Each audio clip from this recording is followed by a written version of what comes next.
সরকার পতনের এক দফা ঘোষণার পর থেকেই বন্দর নগরী চট্টগ্রাম ছিল বিপ্লবের অন্যতম দুর্গ। ৪ আগস্টে আওয়ামী লীগ সর্বশক্তি নিয়ে নেমেও সম্মিলিত প্রতিরোধে পিছু হটতে বাধ্য হয়। বুলেট উপেক্ষা করে চট্টগ্রামের রাজপথ দখলে নেন আন্দোলনকারীরা।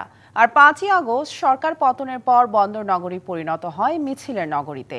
রাজপথে নেমে আসে লাখ লাখ মানুষ। তবে সেদিনও চট্টগ্রামের পুলিশ লাইন্স সহ বেশ কিছু জায়গায় ঘটে গোলাগুলির ঘটনা। হতাহত হন অনেকে।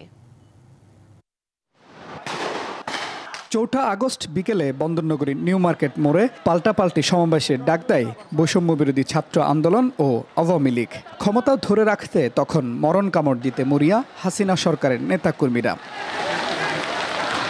তবে দুপুরেই আওয়ামী লীগ নেতাকর্মীদের ঘেরাও করতে নিউ মার্কেট অভিমুখে যাত্রা শুরু করে ছাত্র জনতা। এই সময় তাদের উপর গুলি চালায় আওয়ামী লীগ, যুবলীগ ও ছাত্রলীগ কর্মীরা। সাউন্ড গ্রেনেড, টিয়ার শেল ছুড়ে ছত্রভঙ্গ করার চেষ্টা করে পুলিশ। যদিও শিক্ষার্থী ও সাধারণ জনতার প্রতিরোধে পিছু হটতে বাধ্য হয় পুলিশ ও আওয়ামী লীগ। এ সময় আন্দোলনকারীদের সাথে ঢাল হয়ে পাশে দাঁড়ায় সেনাবাহিনীও। শিক্ষার্থীদের সাথে নানাভাবে যোগ দেয় ফ্যাসিবাদ বিরোধী বিভিন্ন রাজনৈতিক দলের নেতারা। 5 আগস্ট এই পতিত স্বৈরাচার শেখ হাসিনা বাংলাদেশ থেকে পালিয়ে যেতে বাধ্য হয়েছিল। সুতরাং আজকে জুলাই বিপ্লবকে শুধুমাত্র কোনো ব্যক্তি গোষ্ঠীর বিজয় মনে করলে ভুল হবে। এটা সমগ্র জাতি ঐক্যবদ্ধ হয়েছিল এই ফেসিবাদ থেকে মুক্ত করে দেশকে একটি গণতান্ত্রিক ধারায় নিয়ে যাওয়ার জন্য। 25 বছরের ওয়ারেন্টিযুক্ত দীর্ঘস্থায়ী দরজা প্রোটেক্টর, আধুনিক ও মজবুত দরজা। নিউ মার্কেট ছাড়াও লালখান বাজার, কাজীর দেউরি, বহদ্দারহাট, আন্দরকিল্লা পরিণত হয় রণক্ষেত্রে। দফায় দফায় আন্দোলনকারীদের উপর হামলা চলে তীব্রভাবে।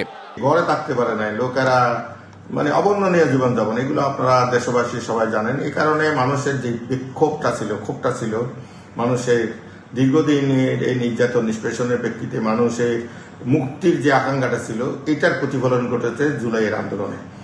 5 আগস্ট সকাল থেকেই অচল হয়ে পড়ে বন্দরনগরীর রাজপথ। মিছিলে, স্লোগানে উত্তাল নিউ মার্কেট, বহদ্দারহাট, মুরাদপুর এলাকা। দুপুরে শেখ হাসিনা সরকারের পতনের খবরে রাস্তায় নেমে আসে লাখ লাখ মানুষ। 4 তারিখ মূলত সব থেকে বেশি সাহসিকতার পরিচয় দিয়েছিল ছাত্র জনতা, যার মধ্যে বিএনপি ছিল, জামাতের একটা সক্রিয় অংশগ্রহণ ছিল, ছাত্র শিবির ছিল, ছাত্রদল, যুবদল ছিল, আর অরাজনৈতিক অনেক মানুষজন ছিল। শিশু, কিশোর, যুবক, যুবতী সব বয়সী মানুষ বের করে আনন্দ মিছিল। বন্দরনগরী চট্টগ্রাম পরিণত হয় মিছিলের নগরীতে। সেদিনও নগরীর বিভিন্ন জায়গায় চলে গোলাগুলি, আহত হয় অনেকে। তবে যে প্রত্যাশা নিয়ে জুলাইয়ের গণ অভ্যুত্থান হয়েছিল, 1 বছর পর প্রাপ্তির জায়গাটাই রয়ে গেছে বিশাল ফারাক। এমনই অভিযোগ সাধারণ শিক্ষার্থীদের।